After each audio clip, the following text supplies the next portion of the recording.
안녕하세요. 오민정입니다. 네, 우리 2023년도 4회차 실기시험이 끝이 났습니다. 이번 시간에는 우리 2023년 4회차 소방설비기사 실기전기 출제 경향 분석과 신유형 문제 3가지만 풀고 끝내도록 할게요. 자, 출제 경향을 한번 보도록 하겠습니다. 우리 이전까지는 자동화재 탐지 설비에 대해서 가장 많이 출제가 되었는데 이번 회차는 어떻습니까? 그쵸? 말 문제가 정말 많이 출제가 되었습니다. 몇 문제 출제되었냐면 6문제나 출제가 되었어요.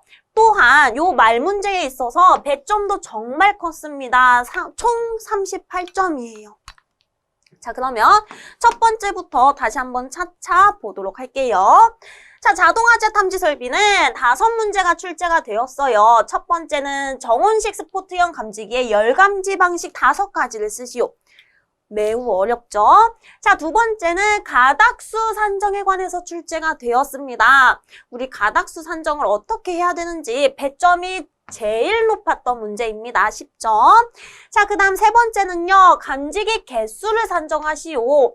그때 차동식 1종과 연기 감지기 2종에 있어서 몇 개를 설치해야 되는지 그 문제가 출제가 되었더라고요. 이 문제는 못 푸시면 안 되죠. 자, 네 번째는 도면을 보고 로크너트와 부싱의 개수를 산정하시오. 서로 반대로 계산하신 분들도 몇몇 있었습니다. 반대로 계산하시면 안 돼요. 자, 그 다음 5번째.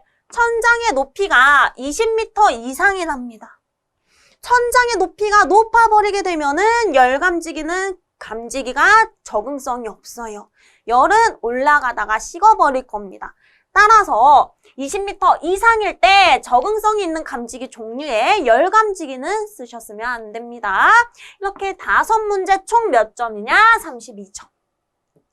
자, 그 다음 넘어가서 보면은 경보설비가 또 출제가 되었습니다. 이때 문제가 어떻게 출제가 되었냐면 경보설비의 정의에 대해서 쓰고 그 해당 설비 종류에 대해서 쓰시오.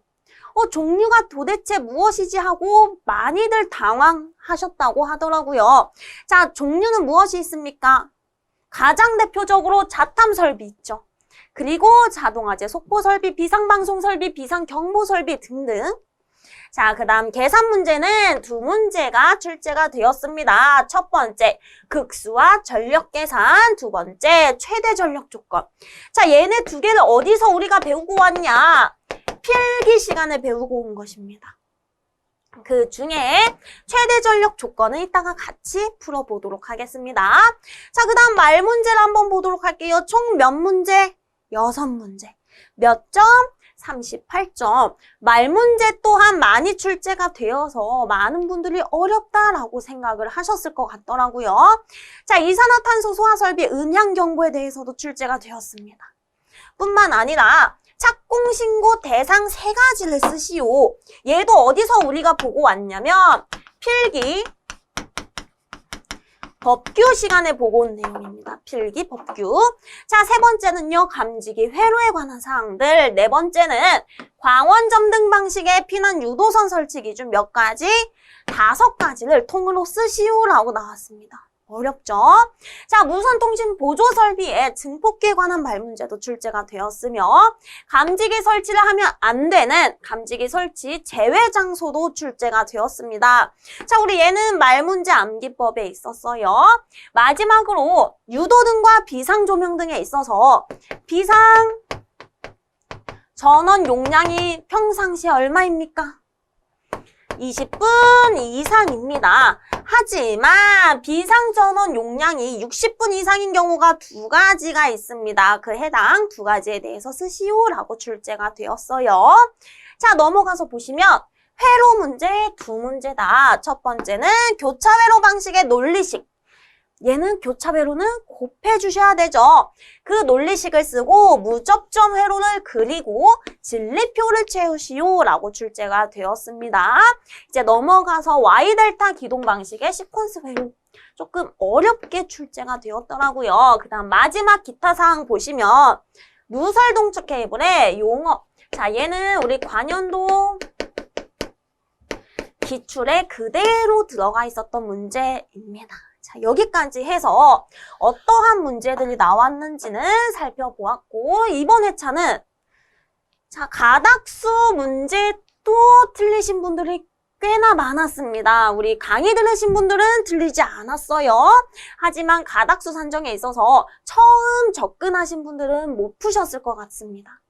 자, 우리 법이 개정이 되면서 당연히 출제가 안 되겠구나. 논란이 생길 만한 문제는 출제를 안 하잖아요. 하지만 이번에는 출제가 되었습니다. 이 해당 가닥수 산정에 관한 문제도 같이 풀어볼 것이고, 그 다음 보시면 도면을 보고 로크너트와 부싱 개수뿐만 아니라 우리 필기 때 배웠었던 내용들, 계산 문제 2문제, 그리고 말 문제들이 정말 많이 출제가 되었기 때문에 난이도가 매우 높아졌다라고 말씀을 드리고 싶습니다. 자, 그러면 우리 출제 경향은 여기서 마치고 이제 넘어가서 파란색으로 색칠해 있는 요 문제들 있죠. 요 3가지만 풀고 끝내도록 할게요. 자, 첫 번째 문제입니다. 자동화재 탐지 설비에 있어서 가닥수 산정이에요. 다음은 지상 1층부터 지상 8층까지의 건축물입니다. 각 물음에 답하시오. 단, 화재로 인해 하나의 층의 지구 음향장치 배선이 단락이 되어도 다른 층의 음향 경보에 지장이 없도록 각 층 배선상에 유효한 조치를 하였답니다. 뿐만 아니라 전화선까지 삭제되었다. 정말 상세히 우리 조건을 달아주었다라고 생각을 해주셔야 돼요. 그만큼 논란거리를 없앤 것이죠. 자, 다시 말해서 화재로 인해 하나의 층의 지구 음향장치 배선이 단락이 되어도 다른 층의 화재 통보에 지장이 없도록 각 층 배선상에 유효한 조치를 하였기 때문에 경종선 추가가 아닌 것이에요. 자, 그러면 문제를 한번 보도록 하겠습니다. 꼬마 문제는 총 5가지 문제가 있어요. 첫 번째, 가에서부터 바까지의 가닥수를 산정해라.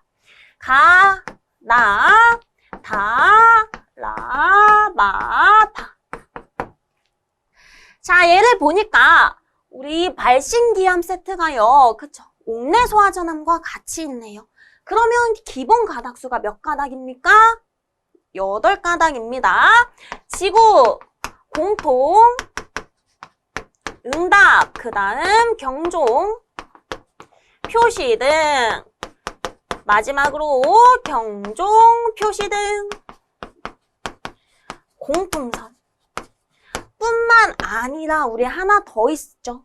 그쵸? 기동 확인 표시 등, 기동 확인 표시 등 몇 가닥? 2가닥이 추가가 되어야 돼요. 자, 가 어딨죠? 가를 쓱 보니까 여기 있네요.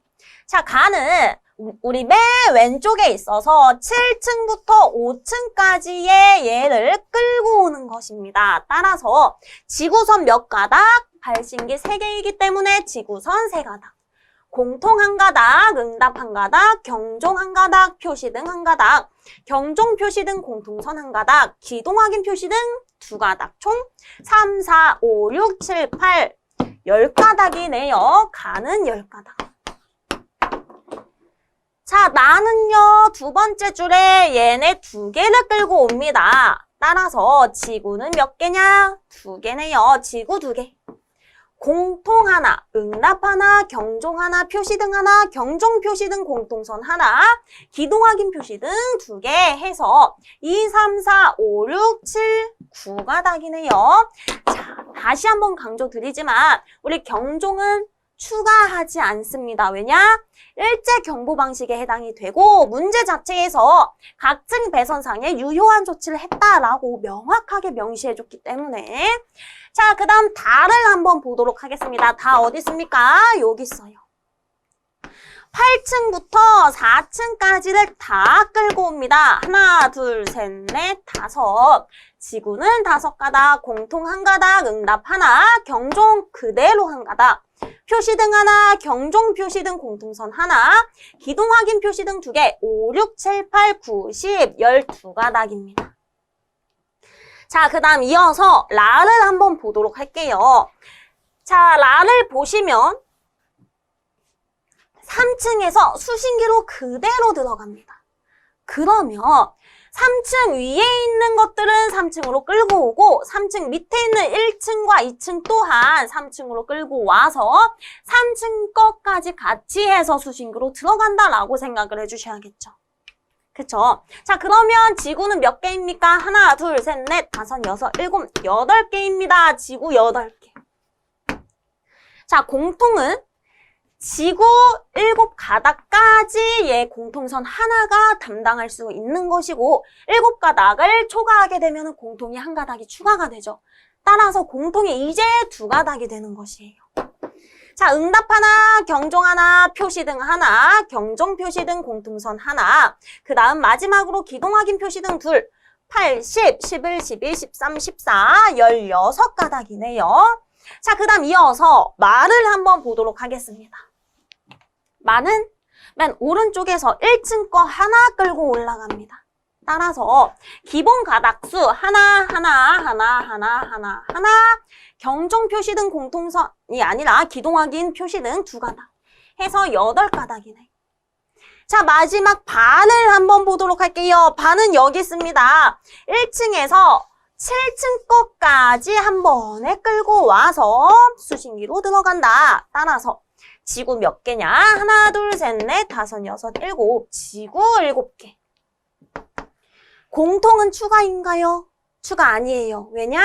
7가닥을 초과하지 않았기 때문에 하나의 공통선이 담당할 수 있는 것은 총 7개. 따라서 공통일 하나, 응답 하나, 경종 하나, 표시등 하나, 경종 표시등 공통선 하나, 기동 확인 표시등 둘, 7, 8, 9, 10, 11, 12, 14가닥이다 라고 적어주시면 됩니다. 이렇게 적으셨으면 정답이에요. 자, 그 다음 2번째, 해당 건축물의 수신기는 몇 회로용을 사용해야 되는지 쓰시오. 자, 우리 수신기에 있어서는요, 제가 강조했던 거 생각나시나요? 수신기는 5단위로 나온다라고 했죠. 5회로, 10회로, 15회로, 20회로용. 이렇게 수신기는 5단위로 나갑니다. 그래서 제가 수신기 그림을 그려드릴 때, 우리 필기 때, 자, 여기 화재 표시등이 있습니다. 밑에 지구 표시등이 있습니다. 라고 해서 5개씩 그려드렸던 걸 생각을 해주셔야 돼요.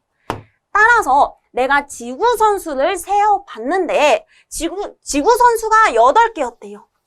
그렇다고 해서 8회로용짜리 수신기 사용할래? 이런 거 없습니다. 8 플러스 2 해서 10회로용을 사용을 해주셔야 돼요.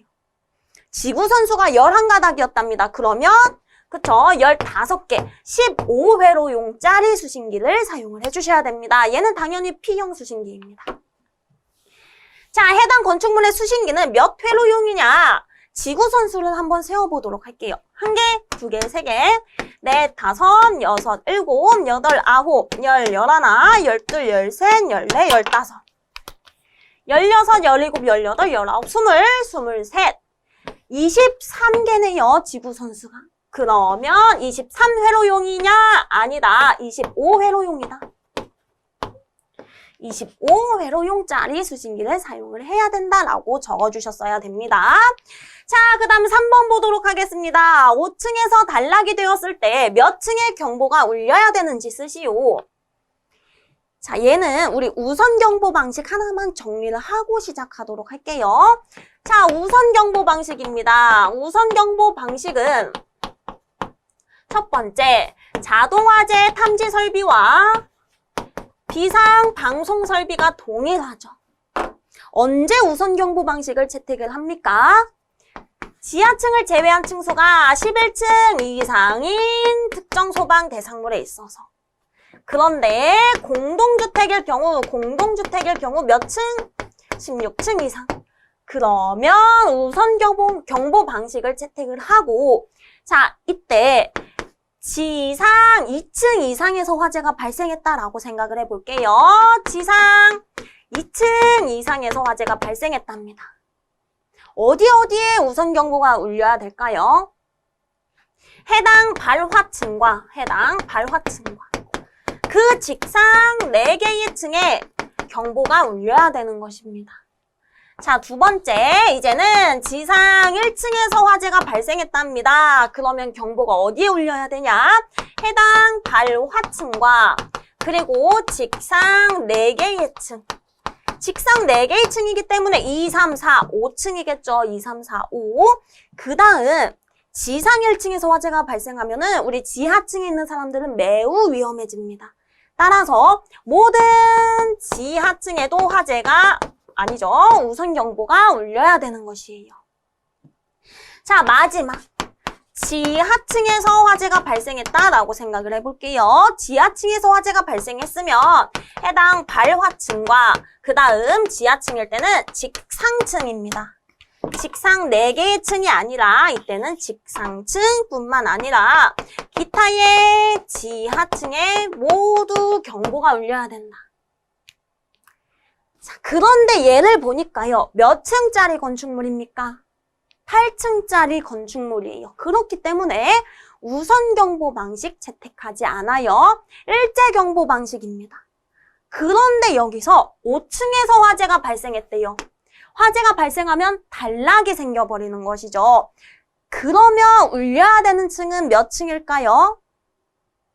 단락이 생겼어요. 단락이 생긴 층은 경보가 울리지 못합니다. 대신에 우리 요 문구 한번 읽어보도록 할게요. 화재로 인해 하나의 층의 지구 음향장치 배선이 단락이 되어도 다른 층의 화재 통보에는 지장이 없도록 한대요. 따라서 다른 층의 화재 경보, 다른 층, 5층을 제외한 모든 층에는 경보가 울려야 되는 것입니다. 모든 층, 1층, 2층, 3층, 4층, 5층은 안 된다. 6층, 7층, 8층. 정답은 1, 2, 3, 4, 6, 7, 8층이 되겠습니다. 아시겠죠?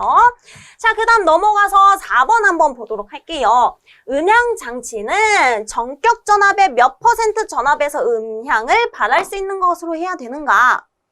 몇 %였죠? 80%였죠? 자, 마지막 5번 꼬마 문제 풀어보도록 할게요. 음향장치 음량의 크기는 자, 우리 발신기 세트함이 있습니다. 여기에 경종이 있어요. 요 경종 중심으로부터 1m 떨어진 위치에서 몇 데시벨? 90데시벨 이상의 크기가 되는 것으로 해주셔야 되는 것이죠. 정답은 90데시벨.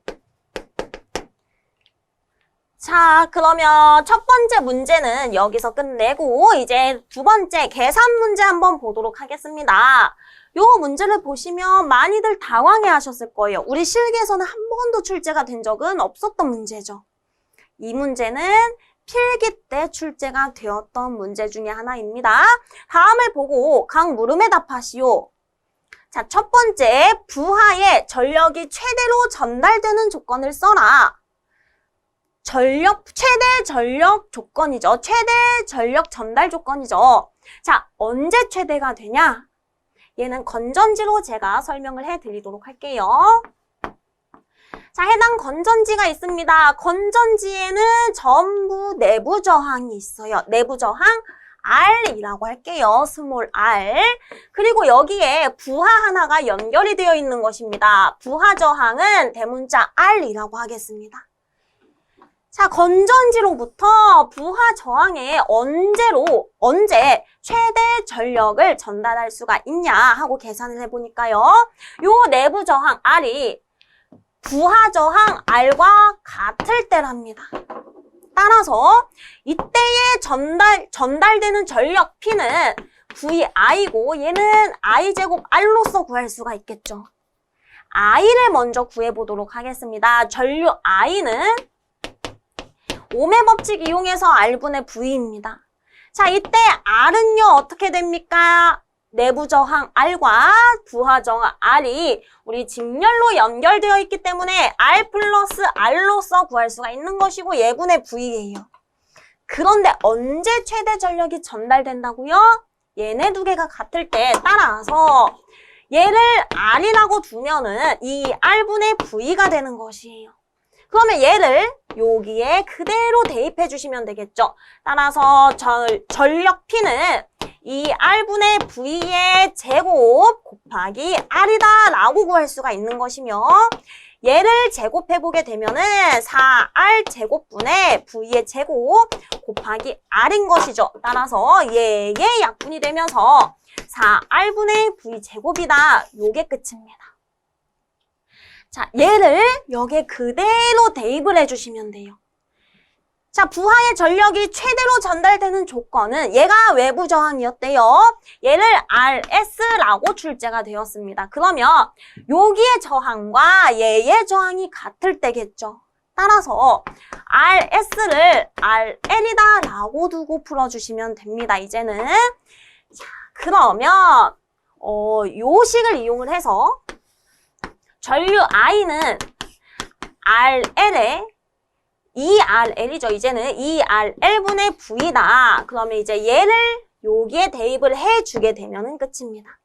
따라서 2RL분의 V의 제곱 곱하기 RL로서 얘를 다시 우리 정리를 하면은 4RL의 제곱 분의 V의 제곱 곱하기 RL이 되는 것이고 얘와 얘 하나 약분이 되죠.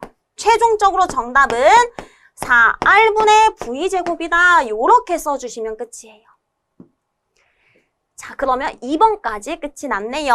1번 조건은 얘가 끝이고 최대 전력의 조건식을 유도해라. 요 놈입니다.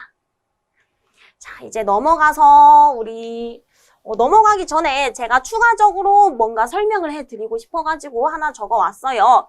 자, 입력 및 출력 간의 임피던스 차이에 의한 반사를 줄일 수 있는 방법은 무엇이다?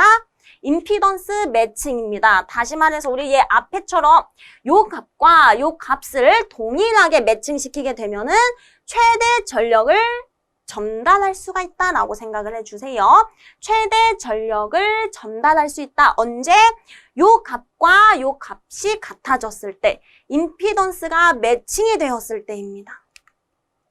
자, 내부 저항 R인 건전지와 아까 제가 그려드린 그림 부하 저항 R로 구성된 회로에서 건전지가 부하 저항 R에 전압을 걸어서 전류를 흘릴 때 요 R과 R이 같은 경우 다시 요 R과 요 스몰 R 부하 내부 저항과 부하 저항이 같은 경우 최대 전력을 전달할 수가 있다라는 말이겠죠. 다시 말해서 요 R을 가장 뜨끈뜨끈하게 발열시킬 수 있는 조건이 같을 때다. 자, 이제는 말 문제 하나 풀어보고 끝내도록 하겠습니다. 말 문제를 보니까요. 이산화탄소 소화 설비 음향 경보 장치가 출제가 되었더라고요. 이산화탄소 소화 설비의 음향 경보 장치는 다음의 기준에 따라서 설치해야 됩니다. 괄호 안에 들어갈 알맞은 용어를 쓰시오. 첫 번째, 수동식 기동장치를 설치한 것은 그 기동장치의 조작 과정에서, 자동식 기동장치를 설치한 것은 화재 감지기와 연동해서 자동으로 경보를 발하는 것으로 해주자. 요것은 그대로 우리 이산화탄소 소화 설비의 화재 안전 기술 기준상에 그대로 명시가 되어져 있는 내용입니다. 자, 두 번째, 소화약제의 방출 개시 후 1분 이상 경보를 계속할 수 있는 것으로 한다. 자, 법에는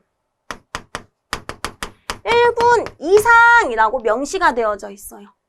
우리 법제처 들어가셔서 이산화탄소 소화 설비의 화재 안전 기술 기준을 검색해서 보시면 1분 이상이라고 명시가 되어져 있습니다. 하지만 어떤 분들이 60초 이상이라고 적었대요. 틀릴까요? 맞습니다. 아무리 법과 다르게 적었다라고 할지라도 얘는 틀린 답 아니에요. 맞아요. 자, 세 번째, 이산화탄소 소화 설비의 수동식 기동장치의 방출용 스위치는 무엇과 연동한다? 음향 경보 장치와 연동해서 조작될 수 있는 것으로 해주셔야 된다. 음향 경보 장치와 연동입니다. 음향 경보 장치. 자, 얘도 어떻게 보면은 매우 어렵게 출제가 된 정말 지엽적인 부분에서 전기와는 거의 관련이 없고 우리 기계 설비죠. 이산화탄소 소화 설비. 따라서 많이들 못 푸셨었던 문제 중에 하나예요. 자, 이어서 우리 계속해서 이산화탄소 소화 설비 화재 안전 기술 기준 한번 들어가서 보도록 할게요. 2.3 보시면 기동장치 나와 있습니다. 이산화탄소 소화 설비의 수동식 기동장치는 다음의 기준에 따라 설치해야 된다. 이 경우 수동식 기동장치의 부근에는 소화약제 방출을 지연시킬 수 있는 방출 지연 스위치. 자, 얘도 우리 예전에는 비상 스위치라고도 불렀는데 이제는 아예 방출 지연 스위치로 문구가 개정이 되었어요. 따라서 비상 스위치라고 다음에 여기에 또 가로가 나올 수도 있어요. 비상 스위치라고 쓰시면 안 되고 방출 지연 스위치라고 적어주셔야 됩니다. 방출 지연 스위치를 설치해야 됩니다. 전역 방출 방식은 방호구역마다, 국소 방출 방식은 방호 대상물마다 설치를 해주셔야 되고 쭉 넘어가서 보면은요. 얘의 기동장치 또한 우리 소방에 있어서 그쵸 공통 기준이죠. 0.8m 이상, 1.5m 이하입니다. 공통 기준 0.8m 이상, 1.5m 이하의 위치에 설치를 한다. 그리고 보호판 등에 따른 보호장치를 설치를 해주셔야 된다. 기동장치 인근에 보기 쉬운 곳에 무엇이라고 써져 있는 표지? 이산화탄소 소화설비 수동식 기동장치라는 표지를 해주셔야 된다. 자, 넘어가서요. 전기를 사용하는 기동장치에는 전원 표시 등을 설치를 해주고 요게 출제가 되었던 것이죠. 2.3.1.6 기동장치의 방출용 스위치는 무엇과 연동한다? 음향경보장치와 연동해서 조작될 수 있는 것으로 해준다. 음향경보장치와 연동이다. 다시 말해서 나중에는 여기에 괄호가 들어갈 수도 있습니다. 방출 지연 스위치예요. 비상 스위치가 아니라 아시겠죠? 자, 그 다음 넘어가서 음향경보장치 보도록 할게요. 이산화탄소 소화설비 음향경보장치는 다음의 기준에 따라서 설치를 해주셔야 됩니다. 보시면 수동식 기동장치를 설치한 것은 그 기동장치의 조작 과정에서 자동식 기동장치를 설치한 것은 화재 감지기와 연동해서 자동으로 경보를 발하는 것으로 해준다. 문제에 출제된 문구죠. 두 번째, 소화약제 방출 개시 후 몇 분 이상, 1분 이상 경보를 계속할 수 있는 것으로 해준다. 1분 이상 아니라 60초 이상도 맞다고 했어요. 세 번째, 방호구역 또는 방호 대상물이 있는 구획 안에 있는 자에게 유효하게 경보할 수 있는 것으로 해주셔야 됩니다. 방송에 따른 경보장치를 설치한 경우 다음의 기준에 따라야 된다. 첫 번째, 증폭기 재생장치는 화재 시 연소의 우려가 없고 유지관리가 쉬운 장소에 설치를 해준다. 자, 그 다음 또 우리 출제될 만한 사항이 나중에도 또 출제가 될 만한 사항이 요 2번입니다. 방호구역 또는 방호 대상물이 있는 구역의 각 부분으로부터 하나의 확성기까지 수평거리 몇 미터냐? 25m 이하죠. 이하. 잘 들릴 수 있어야 된다라는 말이에요. 너무 멀어지게 되면은 그 중간에 있는 사람들은 안 들리겠죠. 수평거리 25m 이하, 이하도 체크. 제어반의 복구 스위치를 조작하여도 경보를 계속 받을 수 있는 것으로 해준다. 자, 여기까지 해서 우리 이번 시험에 출제가 되었던 문제 3문제는 끝을 내도록 할게요. 자, 나머지 모든 문제들은 조만간 모아봐 사이트에서 보도록 합시다.